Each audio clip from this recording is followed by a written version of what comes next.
ৰাইলং চেতিয়াৰ গাঁৱৰ হাতীমিয়া চুকৰ আজি যি ভাওনা অনুষ্ঠানত অনুষ্ঠিত হৈছে মই তাত আহি উপস্থিত হৈছোঁ। গতিকে বৰ সুন্দৰ এটা পৰিৱেশত আজি এই বাৰ্ষিক কৰ্ম অনুষ্ঠিত হৈছে। গতিকে মই সকলোখিনি দৃশ্য আপোনালোকক দেখুৱাবলৈ চেষ্টা কৰি যাম। গুৰু বন্দনা কৰি লৈছিলে, আমি তেনেকৈ গুৰু বন্দনা কৰিব লাগিব। কৃষ্ণ আহক।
আৰু মই এতিয়া আহি আপোনালোকৰ এটা দৃশ্য দেখুৱাম, যিটো দৃশ্য বৰ ধুনীয়া দৃশ্য।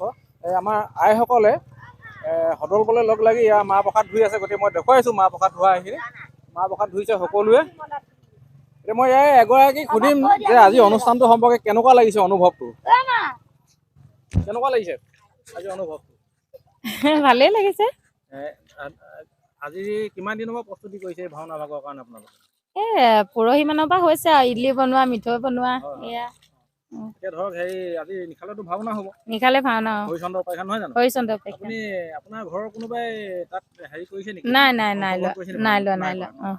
বাৰু আপুনি ধৰক আজি কিমানগৰাকী মহিলা আছে আপোনালোকৰ ইয়াত? আমি ইয়াত 10 গৰাকীমান আছো। 10 গৰাকী মানে লাগি আছে ন? গতিকে আজি জয় বিজয় স্থাপন কৰিছে আমাৰ নামঘৰ। পুৱাৰ পৰা আৰু বেলেগ কি কাৰ্যসূচী হ'ল? ভাগৱত ভ্ৰমণ হ'ল, তাৰপৰা এতিয়া জয় বিজয় স্থাপন হ'ল, পতাকা উত্তোলন হ'ল। ভাগৱত ভ্ৰমণ গৈছিলে নিশ্চয়? গৈছিলো। কেনেকুৱা লাগিলে ভাগৱত ভ্ৰমণ? প্ৰতি বছৰে যাওঁ, ভালেই লাগে। হয়, বিশেষকৈ তেখেতসকলে অনুভৱ ব্যক্ত কৰিছে। আৰু দুগৰাকীমান আছে এইফালে, মই অকণমান আগবাঢ়ি যাব বিচাৰিছোঁ। ভাল লাগিছে। আমাৰ বছৰীয়া কৰ্মটো ভাল লাগে প্ৰতি বছৰে। এয়া লাগি ভাগি বহুত ধৰিছো। ভাল লাগিছে ভাওনা এদিন আহে। হয়, ভাল লাগে এটা। ইয়াৰ আগলৈকে কেনেকুৱা লাগিছিলে আজি দিনটো নহালৈকে? আজি দিনটো নহালৈকে বৰ হেৰি এটা লাগি আছিলে মনটোত, মানে কেতিয়া আহিব ভালকে দিনটো যাওক, ভাল লাগিছে যাওক। আৰু মই কিন্তু আজি এই গোটেই সমগ্ৰ পৰিৱেশটো মোৰ ইউটিউব চেনেল এটা আছে, অসমীয়া কালচাৰ। মই তাত দি দিম, আপোনালোকে চাব, সকলোৱে ছাবস্ক্ৰাইব কৰিব, কমেণ্টো কৰিব, কেনেকুৱা লাগিছে অনুষ্ঠানটো, শ্বেয়াৰ কৰিব দেই। এইখিনি চাম। ঠিক আছে।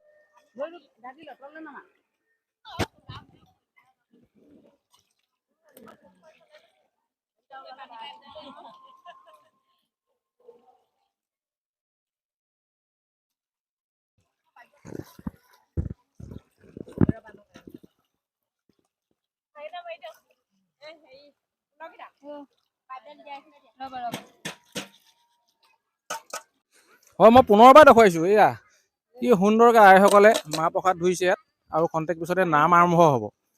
দিনযোৰা কাৰ্যসূচীয়ে নাম হ'ব, নামৰ পিছতে নিশালৈ হৰিচন্দ্ৰ উপাখ্যান ভাওনা অনুষ্ঠিত হ'ব। গতিকে আপোনালোকেও আহক, ভাওনাখন চাওক। আমাৰ উঠি অহা শিল্পীসকলক অন্ততঃ আপোনালোকে অকণমান উৎসাহ জনাব।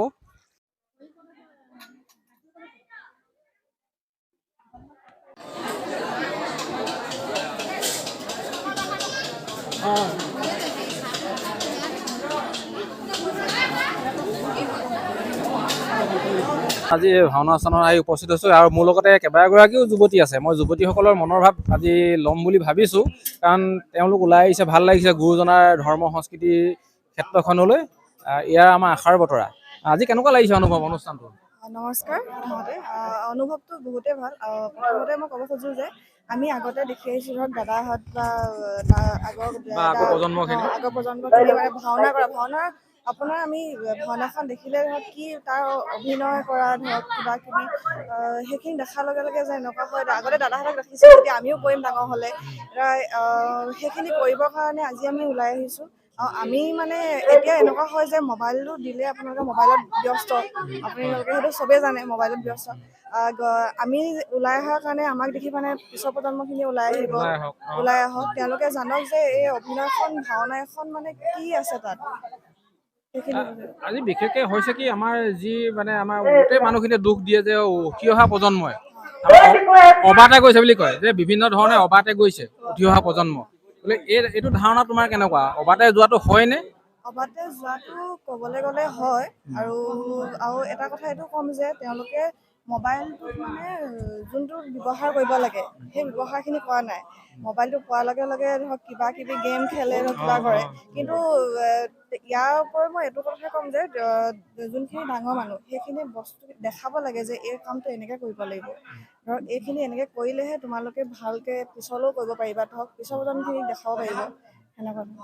হয়, কথা হ'ল কি, আজিৰ সমস্যাখিনি বহুত জৰ্জৰিত সমস্যা। আমাৰ মানুহৰ যিটো সমস্যা আহি পৰিছে সকলো ফালৰ পৰাই, তাৰ ভিতৰতে আমি সকলোৱে ভাল ধৰণে বৰ্তি থাকিবলৈ হ'লে নিশ্চয় কিছুমান আমি কৰ্ম কৰি যাব লাগিব। নিজৰ কৃষ্টি আমি বা সংস্কৃতিৰ প্ৰতি আমি বিশেষকৈ মনোনিৱেশ দিব লাগিব, নহয় জানো? আৰু কৃষ্টি সংস্কৃতি অবিহনেতো আমি ভাল এটা জাতিও নাপাম, বা নিজৰ চৰিত্ৰটো আমাৰ গঢ় ল'বলৈ হ'লে আমি নিশ্চয় কৃষ্টি সংস্কৃতিৰ লগতে হ'ব লাগিব। আৰু তুমি এনেকুৱা ধৰণে ধৰা কিবা কৃষ্টি সংস্কৃতিৰ লগত জড়িত হৈ আছা নেকি? গীত মাত বা নাটক এনেকুৱা ক্ষেত্ৰত? মই ক'বলৈ গ'লে আজি এখন হৰিচন্দ্ৰ উপাখ্যান, তাত মই সভ্যা পাত্ৰত অভিনয় কৰিছোঁ। লগতে মই বিহু গীত এইখিনি গীত চিত গোৱা বিহু লগত জড়িত হৈ আছোঁ। মই আকৌ পিছত তোমাক এদিন আহিম তোমাৰ ঘৰলৈ বিহুৰ সময়ত, বিহু গীত শুনিবলৈ আহিম, ভাল লাগিব। গতিকে আজি নিশ্চয় ভাওনাখন ভাল হ'ব বুলিয়ে ভাবিছোঁ, নহয় জানো? আপোনালোকৰ সকলোৱে আশীৰ্বাদ কৰিব যাতে ভাওনাখন ভাল হয়। হয় হয়, ভাল হ'ব, কাৰণ তোমালোক যেতিয়া আহিছা ওলাই, আৰু ওলাই অহাৰ লগে লগে ধৰা তোমালোকে নিশ্চয় এটা খুব মনৰ মানে আশা আৰু আকাংক্ষা লৈ আহিছা এই ক্ষেত্ৰখনলৈ। বোলে তোমাৰ দৃঢ়তাৰে যে তোমালোকে লাগিছা, নিশ্চয় সফল হ'বা, আমি সেইটো ভাবোঁ। আৰু তোমালোকে লাগি যোৱা, কাৰণ তোমালোকৰ ওপৰতে আমাৰ ভৱিষ্যতৰ সমাজখন বৰ্তি থাকিব। গতিকে তোমালোকে যদি অকণমান হাত উজান দিয়া, তোমাকে দেখি আৰু 10 গৰাকী ওলাই আহিব। গতিকে এইখিনি আগভাগ লৈ তোমালোকে কৰ্ম কৰি যোৱা, নিশ্চয় ভাল হ'ব। ধন্যবাদ থাকি তোমালৈ দেই।